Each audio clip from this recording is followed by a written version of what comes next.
should be wore out as much as he's thrown out there.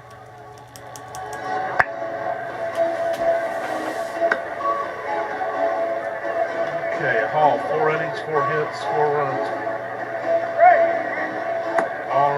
No, 2 earned. 5 walks, 2 punch outs.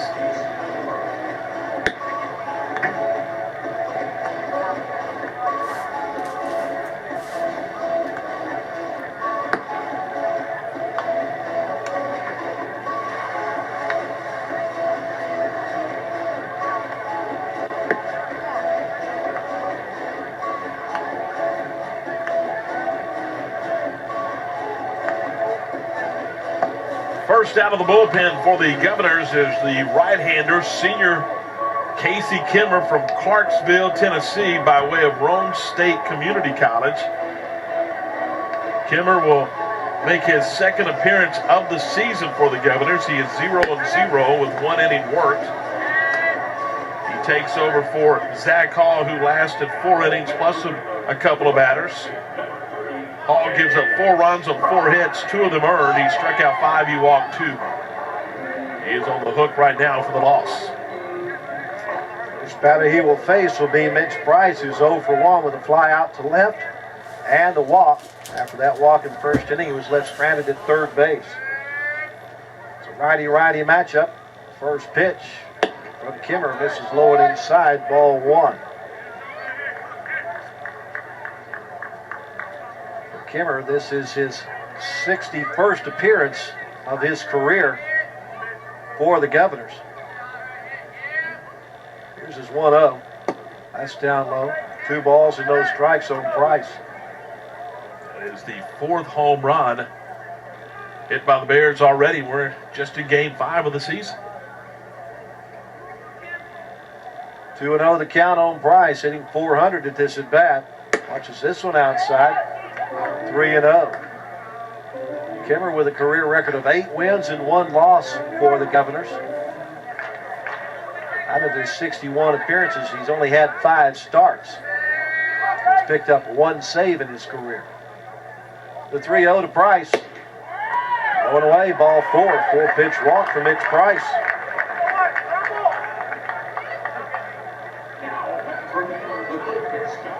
It's the 6th walk collected by the Bears tonight. There's also been an error, so that's basically 7 free bases. And out of those 7 free bases so far, 3 of them have come to score.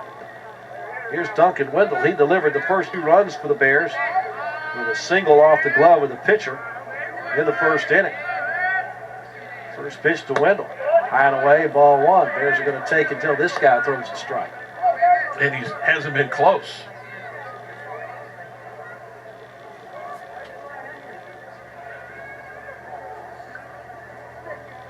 Wendell out of Magnolia. Watches this one get close to the outside corner for strike 1. If you say so. Close enough for Jim Garman to stick out the right arm. Wendell off to a nice start at the plate, 6 for 17 with a double and 5 RBI. 1-1. That's hit in the shallow center field. The center fielder coming on hard won't get to it. It'll fall in for a Texas League base knock for Duncan Wendell, and he has a 2-hit day. That's his 2nd of the year.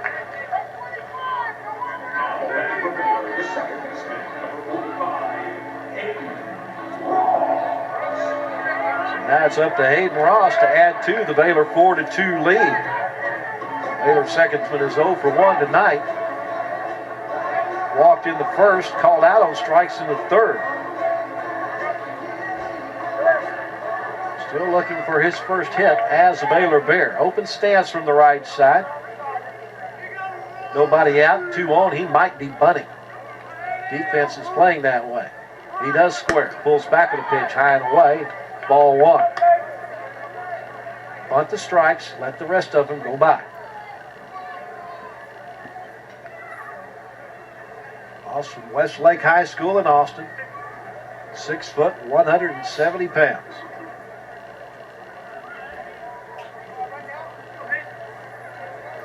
Kimmer checks second. And 1-0 pitch. Taken for a strike. Didn't show bunt that time.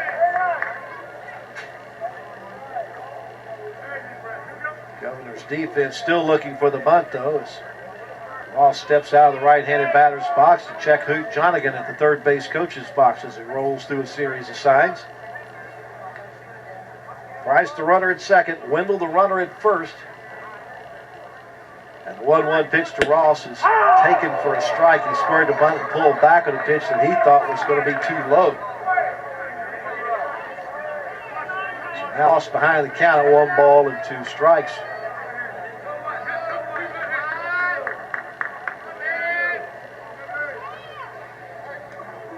Looking to move the runners. With nobody out, runners at first and second. Here in the Baylor fifth, they've already put 2 home to take a lead. 1-2. Hit on the ground right at the third baseman. He goes to the bag for 1, relay to second in time for 1 there. Then they try to go for the triple play, but Ross beats that out. So Ross hits into a fielder's choice.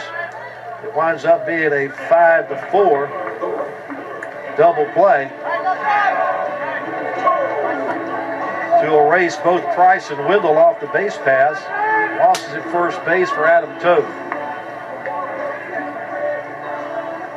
I'm not certain, Tom, but I think that may be the first double play that the Bears have hit into this year. It's the second. They haven't hit into very many. Here's Toth. Hit into a fielder's choice to end the first and then grounded out to the second baseman to start the fourth. He watches the first pitch fastball go by for strike 1. Yeah, I was just looking at that. The Bears have turned 8 double plays, and they've hit into 2 this year. Toth is hit into some hard luck. 1 for 18 on the season. He's been hitting the ball on the nose. Just right now, they're atom balls. Seem to always find somebody. Ross gets a nice lead from first base, which draws a throw, and he gets back ahead of the tag by Gleason, the first baseman. Toth batting in the 8th spot in the batting order, earning his 3rd letter as a junior out of Coppell High School in the Metroplex. 5'9", 170. Kimmer again will go to second base. He wants to make sure that Ross stays close to the bag. Bears do not want to have him in scoring position with 2 outs. Although with his speed, it's quite possible that if something gets in the gap, he'll score from first base with 2 outs. Again, another throw over there, and he's back standing this time. His action in the Governor's bullpen again. Another right-hander throwing down there. Jake Corum. Next pitch is that low. Leaves it up at 1 ball and 1 strike. Baylor took a 2-0 lead in the first, but the Governors tied it in the top of the second. Now the Bears have taken a 4-2 lead. 2-run home run by Grayson Porter here in the bottom of the 5th.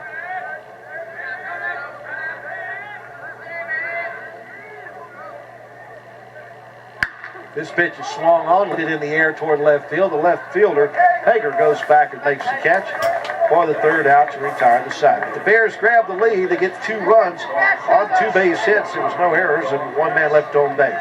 We've completed 5 innings, and our score is Baylor 4, Austin Peay 2. You're listening to Baylor Baseball on the Baylor IMG Sports. For the Bears here in the bottom of the 6, see if they can extend the lead a bit. Brett Doe, Logan Brown, and Darren Shepard to face Kacy Kimmer, the second pitcher of the night for Austin Peay. He's given up a walk and a single in the 4 batters he's faced so far. First pitch to Doe is cued off the end of the bat, foul for strike 1. Doe 0 for 1 with a pop-up to the shortstop his last time up. First time around, he walked, but was left stranded on the base paths. Batting in the 9th spot, but hitting .600 on the year. 3 for 5, and 2 of the 3 hits are doubles. The 0-1 is inside, bounces past the catcher to the backstop. 1 ball and 1 strike on the senior out of Mesquite, who transferred to Baylor out of Nevada Junior College. 5'11", 185. Middle of the box on the right side, the 1-1. Hit high and deep with foul. Put it over for the corner. Newman struck out 8 against California a year ago. I think that is his career high. If it is, he's got 9 now. Yeah, that's what I'm talking about. Tonight's 9 is a career high.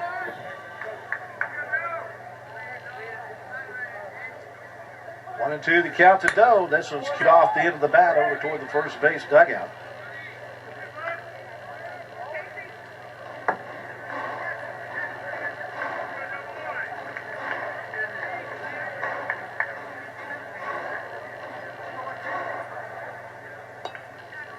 I think Tom is right. 8 against California was his previous career high.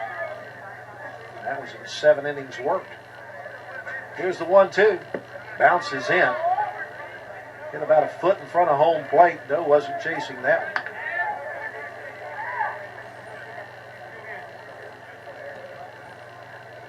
I believe last year that game against Cal came at the Houston College Classic.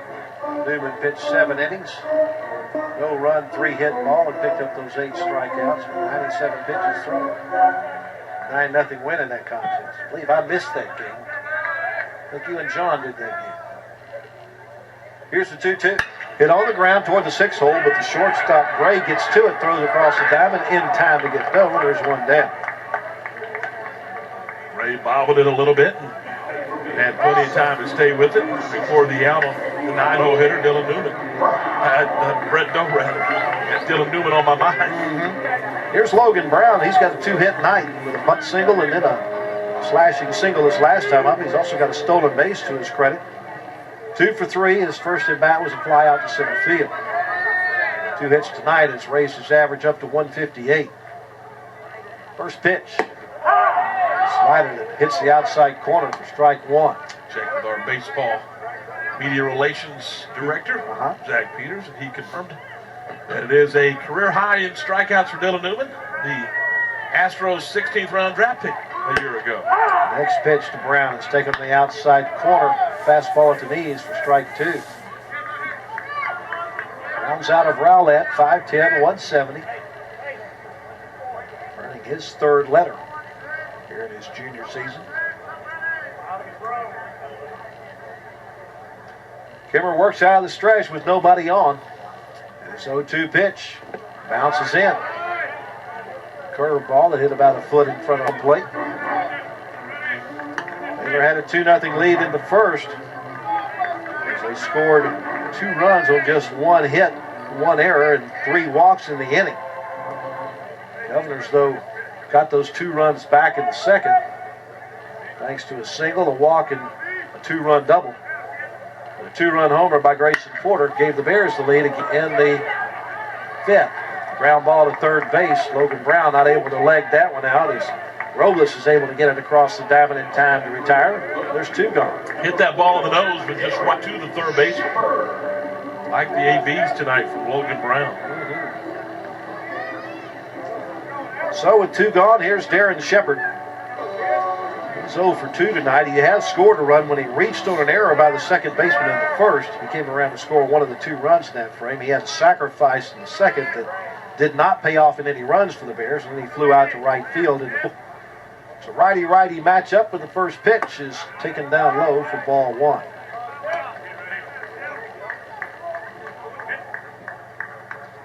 Shepard trying to keep a string alive of consecutive hit games. He's got hits in all 4 games so far. Nice swing at that pitch, but over the top of the 76-mile-an-hour breaking ball. Puts it up at 1 ball and 1 strike. Right now, Duncan Wendell, the only Bear that has hit safely in every game so far. So he's got 2 hits tonight. Shepard trying to join him there. 1-1. Misses low and away. Pretty good pitch, nibbled on the outside corner at 82 miles an hour. Shepard ahead in the count at 2 balls and 1 strike.